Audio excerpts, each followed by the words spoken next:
the short story on that trade, they're still below Denver for me, because I've seen Denver's on the floor product and I like it a lot. And they got Thomas Bryant, who is a great segue. One of my favorite trades. Thomas Bryant asking out of LA, probably frustrated because of the famous picture of LeBron's fadeaway to break the record.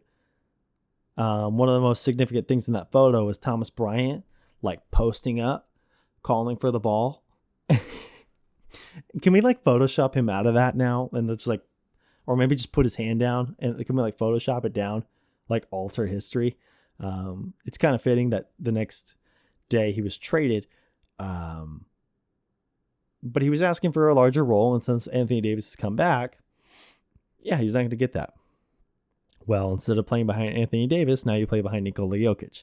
In reality, I do think it's a bigger role for him. It's a winning team, and he's going to get some real run here because he provides a little bit different of a look for Denver, plus just some actual big man relief for Denver and for Jokic as we hit the stretch run here after the All-Star break. Maybe get the two-time MVP a little bit of rest, a little bit of a different look, right? Another trade.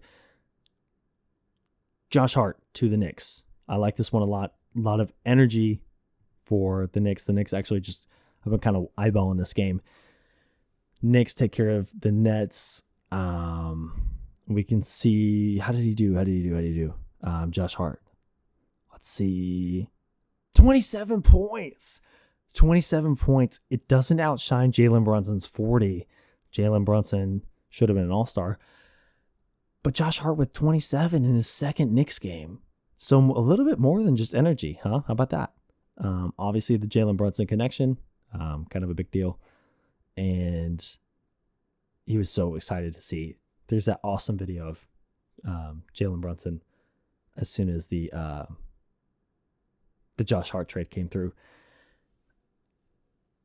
Thomas Bryant, Josh Hart, Muscala, Mike Muscala to the Celtics was quietly like a really good trade. Watched him yesterday. Watched him on Friday. Who did we play for Friday? We had a game Friday, and he had an awesome sequence. I can't even put these moments. I can't even think about the game, but Muscala on one end, block. Down on the other end, hustle from Muscala. Catches it in stride, 3-pointer, bang. Other team, timeout. Mike Muscala, good player. I don't know why there's this overreaction every year with the Celtics. In years prior, maybe.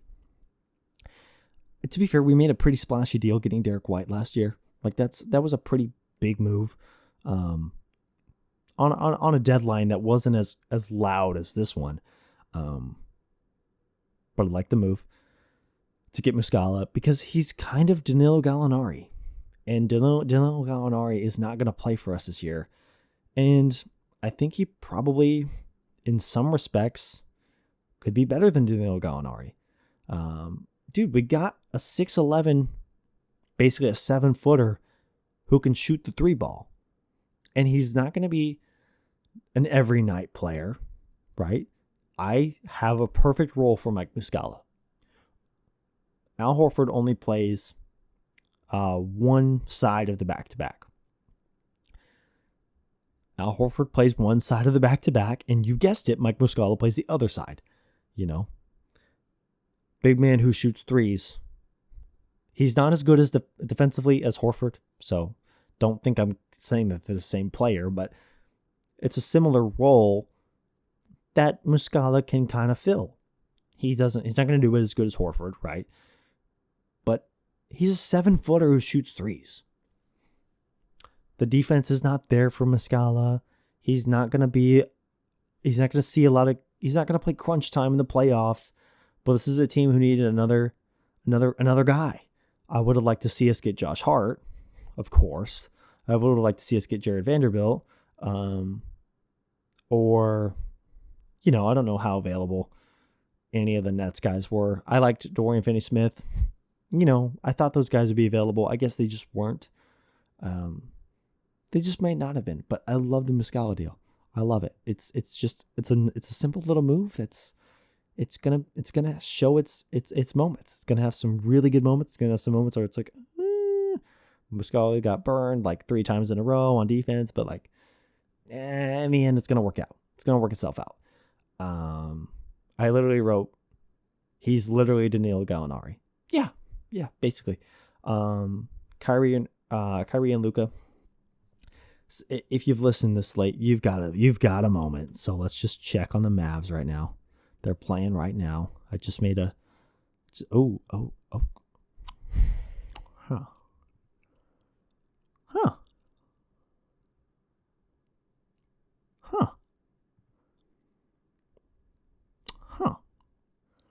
Well, it ain't good.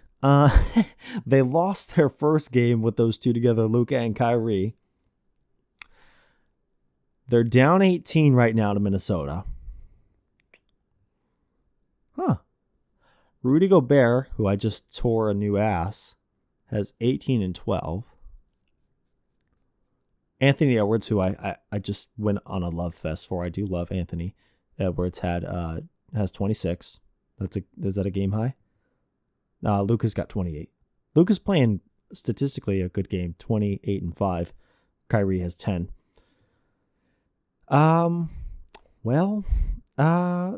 It's going to take some time. I'm not going to defend Kyrie Irving or the Mavericks for that move. You made that move. I think it was a fine idea to do it. It's a chance to get a star player to put next to Luka. You did it, and it's either going to work or it's not. And the track record of Kyrie would tell you it's not, but is it worth a chance? Maybe. We'll see. Doesn't look very good right now. They lost to the Kings on Saturday. The Kings are really good, but the Timberwolves are not. Mike Conley. I didn't give any Mike Conley love. Mike Conley's got 11 and 7 in a short 20 minutes play. He's probably more appropriate for this team than D'Angelo Russell, especially when you factor in the locker room stuff with Russell. So, Mike Conley, salute. I hope you can. There's a lot about Minnesota to like, right? Patrick Beverley's gone. D'Angelo Russell's gone. I love Anthony Edwards. Karl-Anthony Towns is coming back. I hope Mike Conley can be that veteran leadership guy who gets in there and just straightens things out. Can you make him a playoff team? Let's just see them make the playoffs.